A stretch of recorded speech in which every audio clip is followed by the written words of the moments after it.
Imagine you have a solar project with an existing PPA, but your grid connection is sized only at 70% of your plant's capacity. On sunny days, a large share of your generation can be exported. It's curtailed and lost. So how do you recover that value? One increasingly important solution is cable pooling. Cable pooling means multiple assets like solar and battery storage share a single grid connection, even if their combined capacity exceeds the export limit. These assets can also be owned by different parties, which means they need to agree on how capacity is allocated and managed.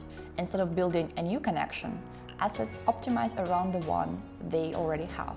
Agreements on how the grid capacity is shared vary, but often the battery has to operate entirely separate on the existing solar plant, charging only when there is no solar generation. However, in cases where the solar capacity might be larger than its grid connection, the battery is allowed to charge from solar output when it exceeds the grid limit, and it just charges later when capacity is available and prices are higher. This concept was formalized in Germany under the 2025 EEG reform, which allows overbuild and shared grid connections between technologies. Cable pooling is also beneficial for battery developers struggling to find firm grid connections.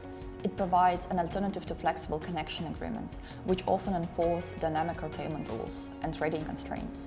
Cable pooling offers a way to get projects connected sooner, reduce connection costs, and improve project economics. So, how do you actually model this? In Gridcog, you can represent a shared grid connection by co-locating assets behind the same export limit. We've built a project with a solar farm and a battery sharing constrained grid connection. We can then test different battery charging configurations. The first scenario is a solar project with a grid connection equal to 70% of its total capacity, supported by an existing PPA.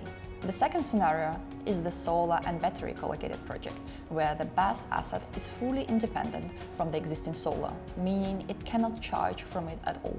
In the third scenario, the BESS is allowed to charge from the excess solar power that would otherwise be curtailed. This helps to avoid wasting generated energy that cannot be fed due to the grid connection size. In the final scenario, the co-located BESS is able to charge using excess solar generation as well as solar energy generated during periods of negative pricing. Under the terms of the PPA, remuneration is set to zero during these hours. However, the objective is to maximize the utilization of green energy. When we look at the results of the baseline, we can see that due to the constrained connection case, the solar output exceeds the export limit in summer months. Without storage, that energy is lost. With a battery, which is charging from the excess solar generation, in scenario 3, that excess generation is captured and shifted into higher value periods. In scenario 4, the battery not only captures excess power, but also charges during periods of negative pricing.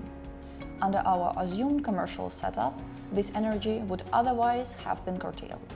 As shown, whenever the cell price turns negative, the battery absorbs power that would otherwise have been lost and then discharges it later during higher price periods. Cable pooling is quickly becoming a key strategy for getting projects built in constrained grid environments like Germany or Iberia. With Gridcog, you can test different configurations, constraints, and market conditions to understand what works best for your project. If you'd like to explore your own co-located setup, feel free to reach out to the Gridcog team.